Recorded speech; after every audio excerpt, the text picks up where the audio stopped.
Ladies and gentlemen, let's watch this and hear the message coming from no other than the Honorable Vice President of the Republic of the Philippines, Vice President Sara Duterte Carpio.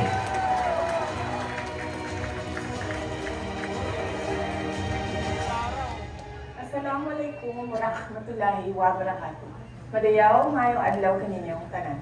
Magandang araw sa inyong lahat. My warmest greetings to the men and women behind Hakbang ng Maiso who are gathered today in the spirit of solidarity and love of country. Let me thank you for your commendable display of unity in tirelessly rallying for genuine transformation, underscored by our shared democratic principles and deep regard for the welfare of our kababayan. With your brave and tireless dedication to the noble purposes of the Maiso movement, it is my sincere hope that together we can advance justice for the underprivileged and work towards the vital task of fostering a brighter future for our nation. Ang pangako ng pagbabago ay nangangailangan ng patuloy na pagsisikap. Sa harap ng mga hamon, doblehin natin ang ating dedikasyon sa paglilingkod sa mga komunidad na kulang sa serbisyo. Lubos ang aking pasasalamat sa inyong dedikasyon sa bayan at suporta sa mga advokasya ng tanggapan ng Pangalawang Pangulo. Sama-sama tayong magsusulong ng mas matatag na sambayanan para sa makabuluhang pagbabago. Ang lahat ng ating ginagawa ay para sa Diyos, sa bayan at sa bawat pamilyang Pilipino. Syukran. Hindi ko nararamdaman na wala tayong partido. Kahit saan ako magpunta, napakaraming taong sumasalubong, isa ang sinisigaw. Ipaglaban mo po kami, patuloy sana kayong maging boses namin, tuloy-tuloy po ang pagbabago, bantayan ninyo ang ating budget, huwag kayong pumayag na nakawin ang ating pera, at huwag kayong pumayag na apihin ang ating Pangalawang Pangulo. Subalit hindi ko po kayang mag-isa ito. Kinakailangan ko po kayo. Kinakailangan ko ang tulong ninyo, kinakailangan ko ang suporta ninyo. And I know tonight, I do not have to even ask for it. You have given me your support even before this night came about. Nararamdaman ko yung inyong tulong, yung inyong tiwala, yung inyong suporta. At ito rin po ang aking inspirasyon. Sinabi ko ho sa aking core group, salamat kay Manong John Evasco, tinanggap na maging campaign manager. Salamat sa aking mga kasama. Alam ho nila, kahit si Yusek Pen Libres, nakakaramdam din po ako ng pagod katulad ninyo. Subalit sinabi ko sa kanila, wala akong karapatang magsalitang pagod ako, hindi ako lalabas, hindi tayo iikot. Sapagkat nakikita ko sa lahat ng panig ng Pilipinas, napakaraming volunteers na kumikilos para sa ating kampanya. At hindi ko po kayo bibiguin.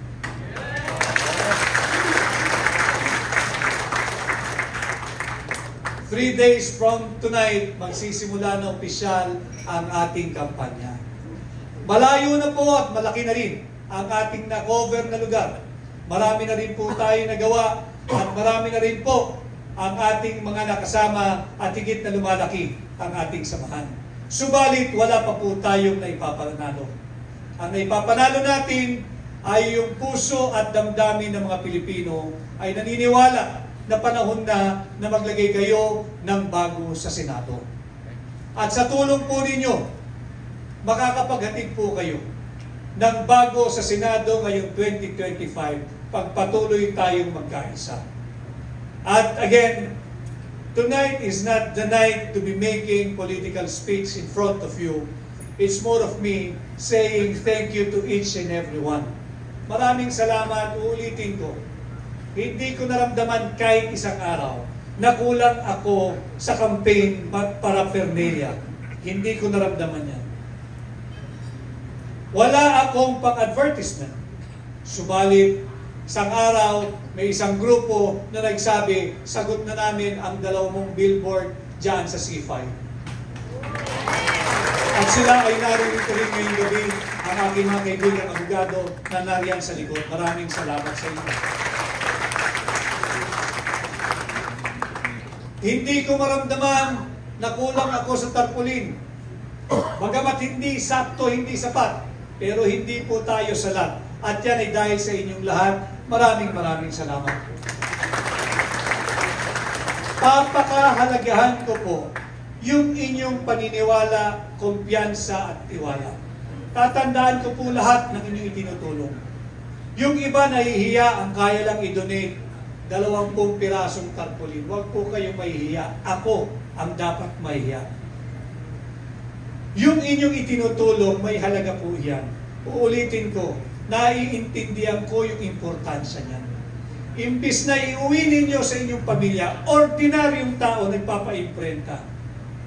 Nagpapa-imprenta 20, 10, 50, may halaga po yan. At yan ay hindi ko kakalimutan. At sa paghatid nyo sa akin sa Senado, ito ang aking batayan araw-araw at hindi ko sisirain ang inyong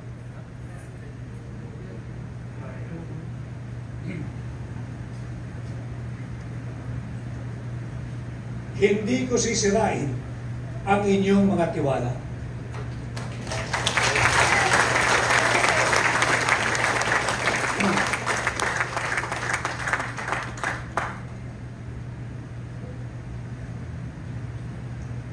Napakabuti po ninyo.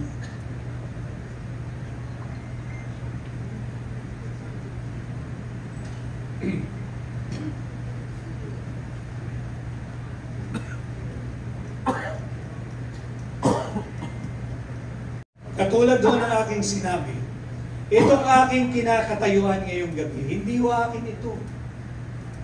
Kung tinanggap ni Pangulong Duterte, siya ang naririto.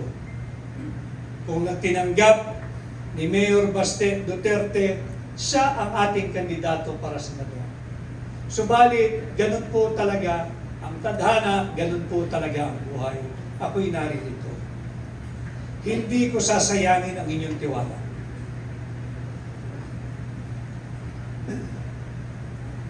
Napakabuti ninyong lahat. At alam ko ginagawa niyo ito hindi dahil sa akin. Ako'y instrumento nyo lamang. Instrumento nyo lamang para magkuha natin yung tunay na pagbabago na ating minimithi. Naniwala tayo noong 2022 doon sa pagkakaisa, sa unity, sa continuity. Alam ko rin ang nararamdaman ninyo. Ayaw nyo nang mabudol muli. And all of us here tonight, I know, we all understand what is at stake for our country this midterm election. This May 12, 2025 election. Huwag nating sayangin. Pagtulungan natin, tayo'y patuloy na magkaisa. At sisikapin kong gampanan lahat ng inyong iuutos o ipagagawa sa akin sa kampanyang ito. Napapagod ako, subalit wala akong karapatang mapagod hanggat nakikita ko kayong kumikilos, gumagalaw, nagbubuo at patuloy na umiikot sa buong bansa. Gagawin ko rin po yan at tatapatan ko ng aking sipag at kakayahan ang inyong tiwala, kumpiyansa at paniniwala. At ngayong gabi, tanggapin po muli ninyo ang aking pasasalamat.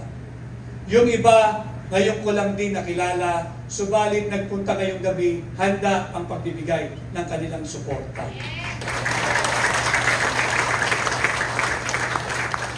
At marami pa ang gustong dumalo, subalit may mga previous schedules at marami naman ang narariyan at nagpapadama ng kanilang suporta araw-araw.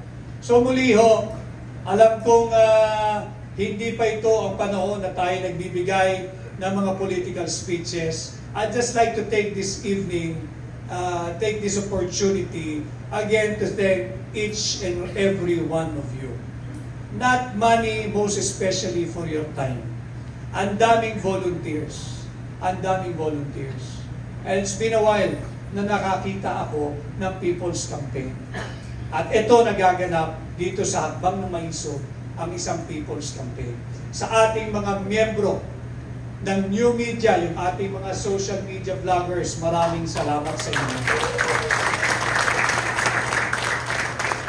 Alam naman ninyo, na allergic sa atin ang traditional media at ayaw tayong iniimbita at maging guest nila.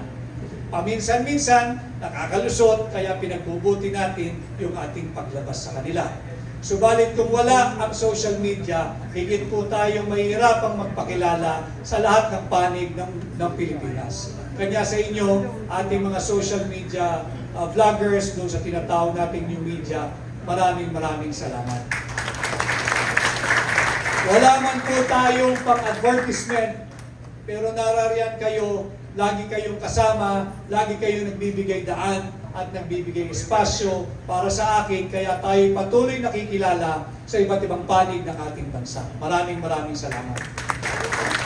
At siyempre, ang aking pamilya, ang aking may bahay na naririto, allergic ito sa politika. Alam mo ninyo, nung ako'y nanliligaw sa kanya bago kami magpakasal, meron siyang hiningi isang kondisyon.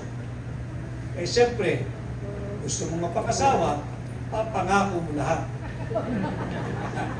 Pero hindi marami, isa lang talaga hiningi. Ang sabi niya, okay, abogado ka, may sarili ka ng mundo, meron ka sariling practice, isa lang ang hihingin ko. Oo, ako. Magsabi ka, ibibigay ko.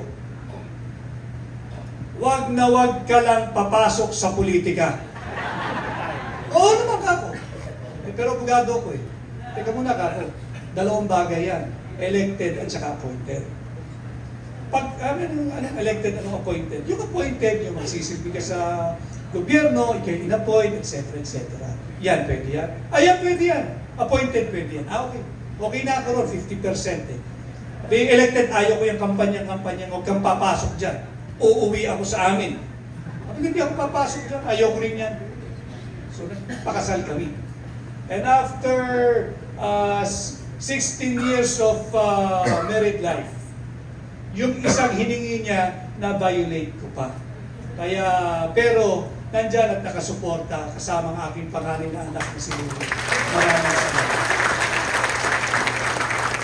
Hindi dahil gusto niya ang politika.